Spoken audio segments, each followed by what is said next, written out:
साल की आखिरी एकादशी पर जिस घर में खाई जाती है ये दो चीज उस घर में कभी नहीं होती है धन की कमी।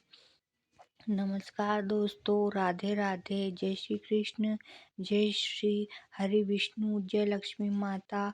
साल 2024 की आखिरी एकादशी पर चाहे कुछ मत करना, लेकिन ये चीज़ जरूर खा लेना।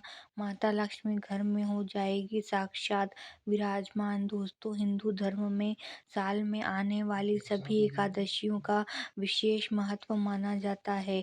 आपको बता दें कि प्रत्येक महीने में 2 एकादशी आती है और साल में 24 एकादशी तिथियां आती हैं। इन सभी एकादशियों का हिंदू धर्म में बड़ा ही विशेष महत्व माना जाता है। इन 24 एकादशियों में से एक एकादशी सफल एकादशी है। सफला एकादशी का धर्म हिंदू धर्म में बड़ा ही विशेष महत्व माना जाता है।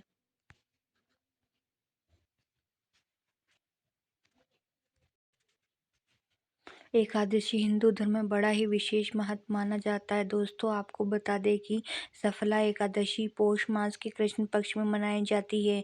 सफला एकादशी भगवान श्री हरि विष्णु को समर्पित होती है। इस दिन भगवान विष्णु की विशेष कृपा पाने के लिए व्रत रखा जाता है और भगवान श्री हरि विष्णु जी की पूजा अर्चना की जाती है। मान्यता है कि सफला एकादशी का व्रत करने से अश्वमेध यज्ञ करने के बराबर पुण्य प्राप्त होता है। माना जाता है कि सफला एकादशी के दिन भगवान विष्णु का व्रत और पूजन करने से जातक को सभी पापों से मुक्ति मिलती है। अगर आपसे जाने अनजाने में पाप हुए हैं तो आपको उनसे भी मुक्ति मिल जाती है और आपको माता लक्ष्मी और भगवान श्री हरि विष्णु की विशेष कृपा प्राप्त होती है, जिससे आपको जीवन के हर क्षेत्र में सफलता प्राप्त होती है। इसके अलावा दोस्तों, शास्त्रों में कुछ ऐसे कार्यों और ऐसी चीज़ें का वर्णन किया गया है जिन चीज़ों का भोग आप सफला एकादशी पर भगवान श्री हरि विष्णु को श्रद्धा पूर्वक विधि विधान से लगते हैं और फिर उस प्रसाद को सभी में वितरित करते हैं, साथ ही आप स्वयं भी ग्रहण करते हैं, तो आपको भगवान श्री हरि विष्णु और माता लक्ष्मी की असीम कृपा प्राप्त होती है, जिससे आपको जीवन में शुभ परिणाम देखने को मिलते हैं। साथ ही आपके रुके हुए कार्य बिना किसी अड़चन के पूर्ण हो जाते हैं। ऐसे में इस वीडियो के माध्यम से मैं आप सभी को बताऊंगा कि साल 2024 की आखिरी एकादशी कब है और इस एकादशी पर भगवान विष्णु की पूजा के लिए शुभ मुहूर्त क्या रहने वाला है। इसके अलावा सफला एकादशी का महत्व क्या है और इसकी पूजा विधि क्या है। इसके अलावा इस दिन किन चीज़ों का सेवन करने से सुख संपत्ति और धन ऐश्वर्य की प्राप्ति होती है और किन चीज़ों का सेवन इस दिन भूलकर भी नहीं करना चाहिए। इस वीडियो में आपको सफला एकादशी के बारे में संपूर्ण जानकारी मिलेगी। इस वीडियो को देखने के बाद आपको कोई और वीडियो देखने की ज़रूरत नहीं पड़ेगी। लेकिन उससे पहले अगर आप भी चाहते हैं कि भगवान श्री हरि विष्णु जी और माता लक्ष्मी जी की आशीर्वाद आप पर और आपके परिवार पर सदैव बना रहे, तो इस वीडियो को लाइक करें और चैनल को सब्सक्राइब कर लें और कमेंट बॉक्स में सच्चे दिल से जय श्री हरि विष्णु, जय लक्ष्मी माता लिखकर अपनी हाजिरी जरूर लगाएं।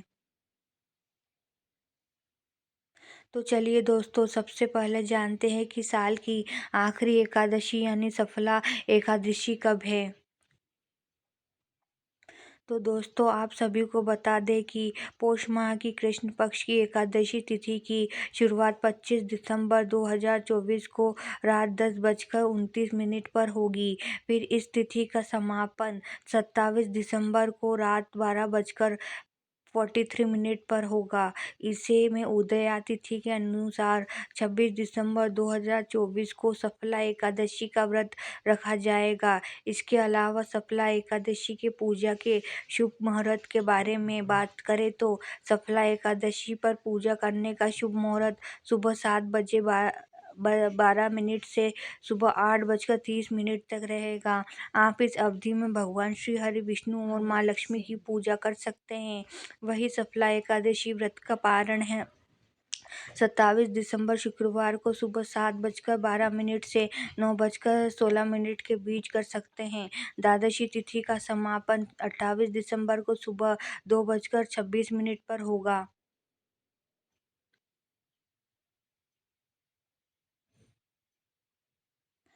इसके अलावा दोस्तों पंचांग के अनुसार इस बार 26 सितंबर 2024 को सफला एकादशी के दिन कर्मो योग का निर्माण हो रहा है, जो रात 10:23 पर समाप्त होगा। सफला एकादशी पर स्वाति नक्षत्र भी बनेगा, जो 18:09 तक रहेगा।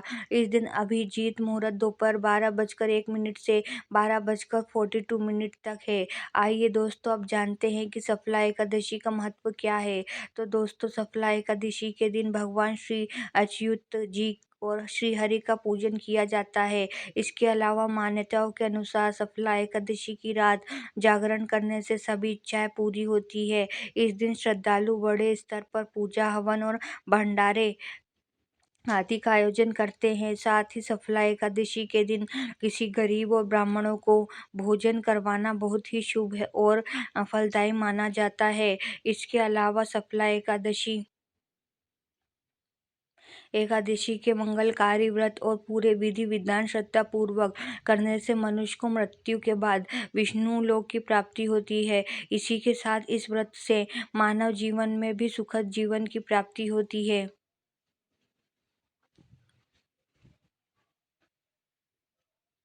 तो दोस्तों, ये था सफला एकादशी का महत्व। चलिए अब जानते हैं सफला एकादशी की पूजा विधि के बारे में। तो दोस्तों, सफला एकादशी के दिन भगवान श्री हरि विष्णु की पूजा करने से प्रभु की कृपा से कार्य में सफलता प्राप्त की जा सकती है। ऐसे में आपको सफला एकादशी के दिन प्रातः काल ब्रह्म मुहूर्त में उठकर स्नान आदि करके भगवान विष्णु का स्मरण कर व्रत का संकल्प करें। फिर स्नान आदि के बाद पूजा की तैयारी करें। इसके लिए चौकी पर पीले रंग का वस्त्र बिछाकर भगवान विष्णु की प्रतिमा या चित्र स्थापित करें। फिर भगवान को गंगा जल से स्नान करवाकर नए वस्त्र पहनाएं और तिलक लगाएं। भगवान विष्णु को पीले रंग के फूल, फल, धूप, दीप और चंदन अर्पित करें। इसके अलावा विष्णु सहस्त्र नाम का पाठ करें और सफला एकादशी व्रत कथा का पाठ करें। साथ ही भगवान विष्णु की आरती करें और पूजा के दौरान हुए फूलों के लिए क्षमा मांग ले। फिर लोगों को प्रसाद बांटे और स्वयं भी प्रसाद ग्रहण करें। ऐसा करने से आपको भगवान विष्णु की विशेष कृपा प्राप्त होगी। तो दोस्तों, ये थी सफला एकादशी की पूजा विधि। आइए अब जानते हैं सफला एकादशी पर भगवान विष्णु को किन चीज़ों का भोग लगाना चाहिए और किन चीज़ों का सेवन करना चाहिए। पहला, लौकी यानी घिया। दोस्तों, लौकी सफला एकादशी पर खाई जाने वाली एक महत्वपूर्ण सब्जी है। लौकी यानी घिया को हल्के हल्के मसालों के साथ सेंधा नमक डालकर तैयार किया जाता है। लौकी भगवान विष्णु को विशेष प्रिय है और इसे माता लक्ष्मी को अर्पित किया जा सकता है। इसके अलावा यह शरीर को ठंडक प्रदान करती है और पाचन के लिए लाभकारी होती है।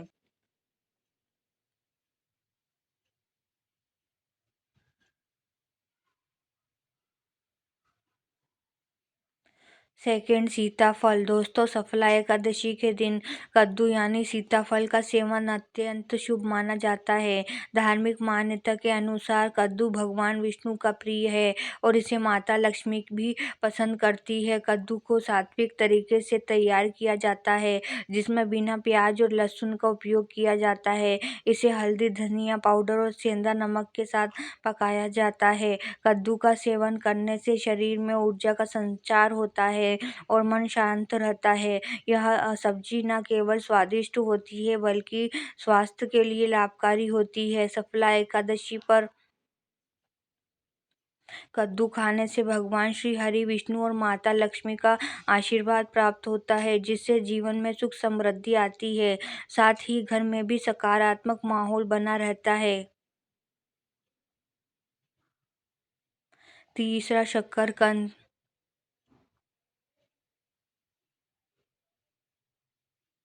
दोस्तों, शकरकंद एक सात्विक और पौष्टिक सब्जी है जो सफला एकादशी के दिन खाई जा सकती है। इसे उबालकर या हल्का भूनकर खाया जाता है। साथ ही शकरकंद भगवान विष्णु और माता लक्ष्मी को अर्पित किया जा सकता है। यह सब्जी स्वास्थ्य को बेहतर बनाती है और व्रत के दौरान शरीर को आवश्यक ऊर्जा प्रदान करती है। इसलिए आप सफला एकादशी पर शकरकंद का सेवन कर सकते हैं। और धनिया धनिया की पंजीरी।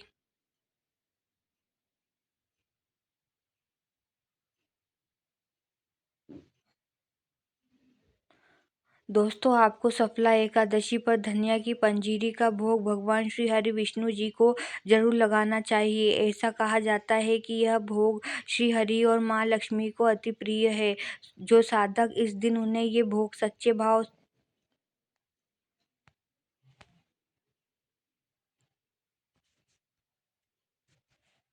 जरूर लगाना चाहिए। ऐसा कहा जाता है कि यह भोग श्री हरि और माँ लक्ष्मी को अति प्रिय है। जो साधक इस दिन उन्हें ये भोग सच्चे भाव श्रद्धा पूर्वक विधि विधान से चढ़ाते हैं तो उनके ऊपर माँ लक्ष्मी की कृपा सदैव के लिए बनी रहती है। साथ ही आर्थिक तंगी और विवाह से जुड़ी सभी समस्याओं से मुक्ति मिलती है। 5 चूरमे या हलवे का भोग। जी हाँ दोस्तों, सफला एकादशी पर चूरमा या हलवे का भोग भगवान विष्णु और माता लक्ष्मी को अर्पित करना शुभ माना जाता है। गेहूं के आटे से बने चूरमे या सूजी के हलवे को घी और गुड़ या शक्कर से तैयार किया जाता है।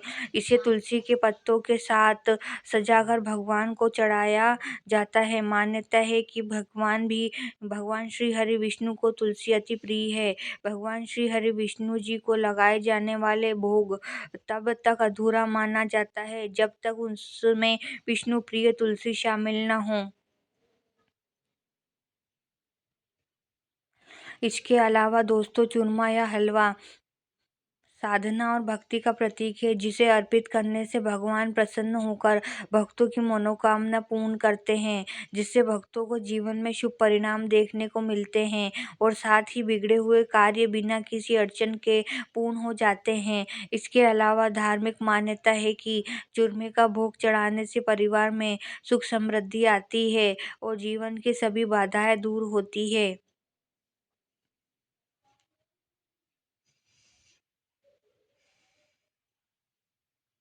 6 सूखे मेवों का भोग।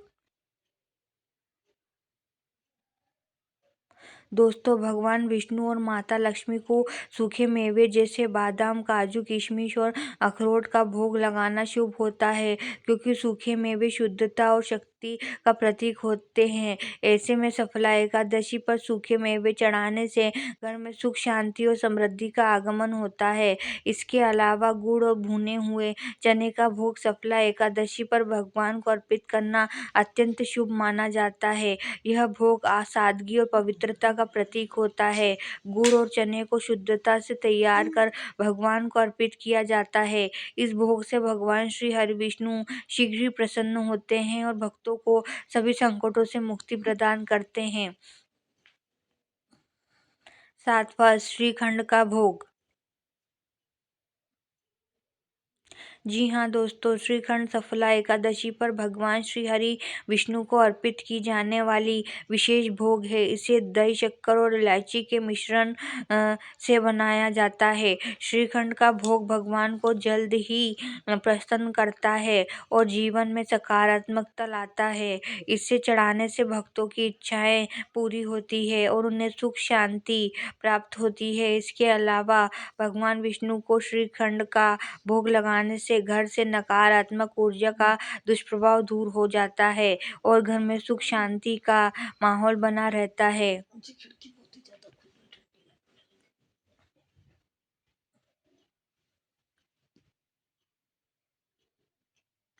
8 फलों का भोग। जी हाँ दोस्तों, आपने सही सुना। सफला एकादशी पर भगवान श्री हरि विष्णु और माता लक्ष्मी को फलों का भोग लगाना अत्यंत शुभ माना जाता है। फलों में केला, सेब, अनार, नारियल और मौसम्बी फल विशेष रूप से चढ़ाए जा सकते हैं। फलों का भोग भगवान श्री कृपा पाने का सरल और पवित्र माध्यम है। इसे चढ़ाने से घर में सुख, शांति और समृद्धि का वास होता है। ऐसे में आपको भगवान को फल चढ़ाने से पहले उन्हें शुद्ध जल से धोकर स्वच्छ थाली में सजाया जाता है। फिर भगवान को चढ़ाए गए फल प्रसाद के रूप में ग्रहण किए जाते हैं, जिससे तन मन पवित्र हो जाता है। धार्मिक मान्यताओं के अनुसार फलों का भोग चढ़ाने से भगवान विष्णु भक्तों की सच्ची मनोकामना पूरी करते हैं और माता लक्ष्मी की कृपा से आर्थिक बाधाएं दूर होती है।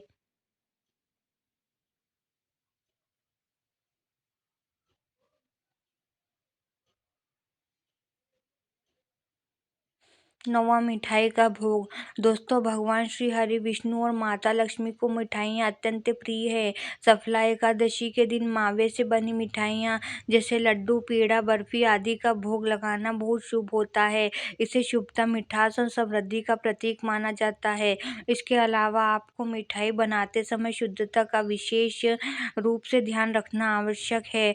मिठाई का भोग भगवान को अर्पित करने से जीवन में मिठास और सकारात्मकता का संचार होता है। यह भोग अर्पित करते समय भक्त अपने मनोकामनाओं की पूर्ति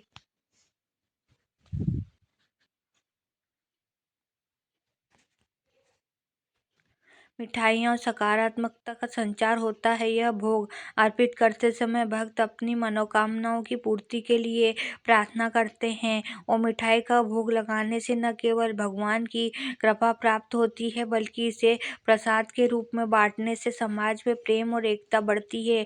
यह भोग माता लक्ष्मी को भी प्रसन्न करता है, जिससे आर्थिक उन्नति का मार्ग प्रशस्त होता है, जिससे आपको जीवन में कभी भी आर्थिक तंगी जैसी समस्याओं का सामना नहीं करना पड़ता।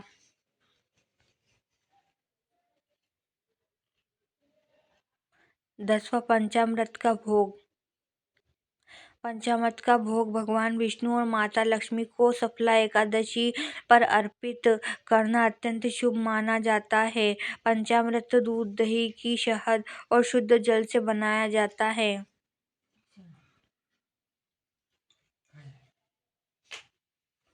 साथ ही इसे पवित्रता और अमृत का प्रतीक माना जाता है।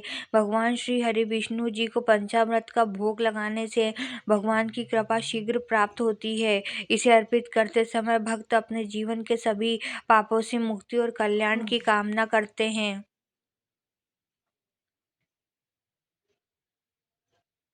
11 नारियल का भोग। जी हाँ दोस्तों, भगवान श्री हरि विष्णु और माता लक्ष्मी को नारियल अत्यंत प्रिय है। सफला एकादशी के दिन भगवान श्री हरि विष्णु और माता लक्ष्मी को नारियल का भोग चढ़ाने से परिवार में सुख, समृद्धि और शांति का वास होता है। साथ ही नारियल का भोग अर्पित करने से धन संपत्ति की वृद्धि होती है और जीवन में खुशहाली आती है।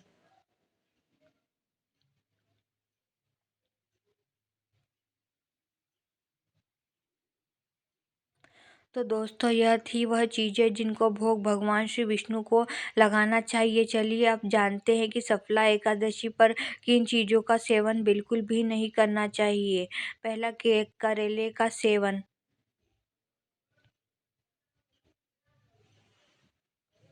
दोस्तों, करेला अपना कड़वाहट के लिए जाना जाता है और शास्त्रों में कड़वी सब्जियों को तामसिक माना जाता है। साथ ही ऐसी सब्जी शारीरिक असंतुलन का कारण बन सकती है। ऐसे में सफला एकादशी के दौरान सात्विकता को बनाए रखने के लिए करेले की सब्जी से बचना चाहिए। इसके सेवन से मन और शरीर में अशांति उत्पन्न हो सकती है। अगर आप गलती से भी इस दिन करेले का सेवन कर लेते हैं तो आपको जीवन में शुभ परिणाम की जगह अशुभ परिणाम देखने को मिलते हैं। साथ ही आपके बनते बनते काम भी बिगड़ जाते हैं।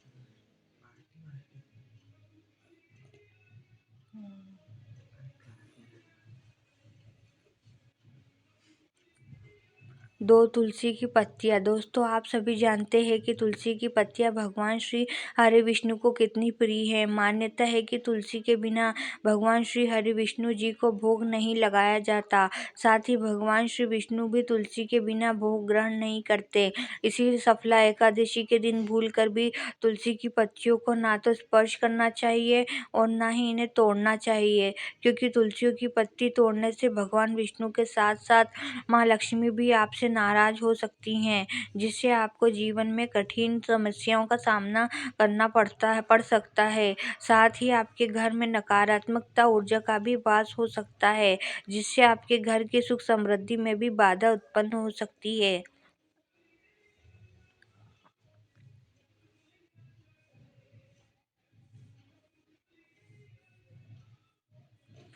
3 बैगन का सेवन। जी हाँ दोस्तों, सफला एकादशी पर बैगन खाना पूरी तरीके से निषिद्ध माना गया है। धार्मिक मान्यता है कि बैगन तामसिक प्रवृत्ति की सब्जी है, जो शरीर और मन की शुद्धता को प्रभावित करती है।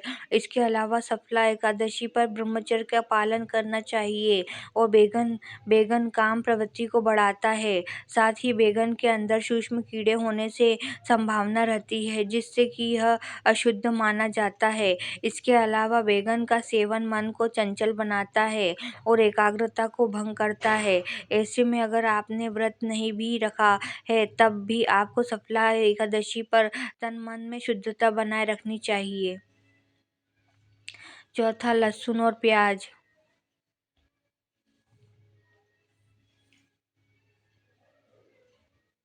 दोस्तों, लहसुन और प्याज तामसिक भोजन के अंतर्गत आते हैं। मान्यता है कि लहसुन और प्याज की उत्पत्ति राहु केतु से हुई थी, जिससे इन दोनों को अशुभ माना जाता है। इसके अलावा ये शरीर में गर्मी पैदा करते हैं और मानसिक अशांति का कारण बनते हैं। ऐसे में सफला एकादशी के दौरान लहसुन प्याज का सेवन वर्जित है, क्योंकि इनसे भक्ति में विघ्न आ सकता है। साथ ही दोस्तों इस दिन बिल्कुल भी शराब, मांस, मछली आदि का सेवन भी नहीं करना चाहिए।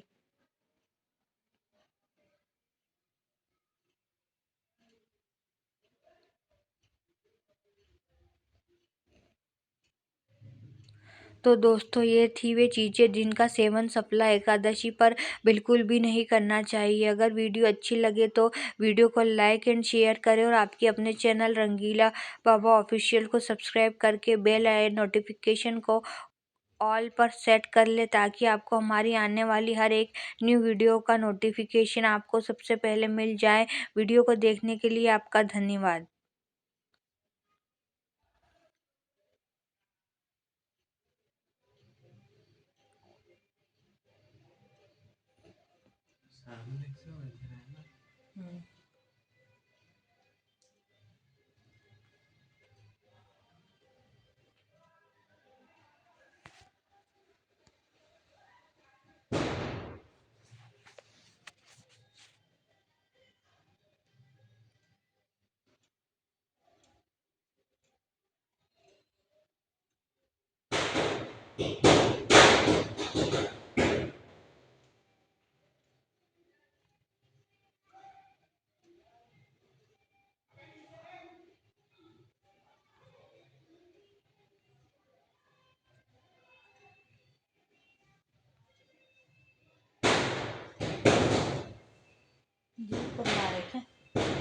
क्या पता कौन है।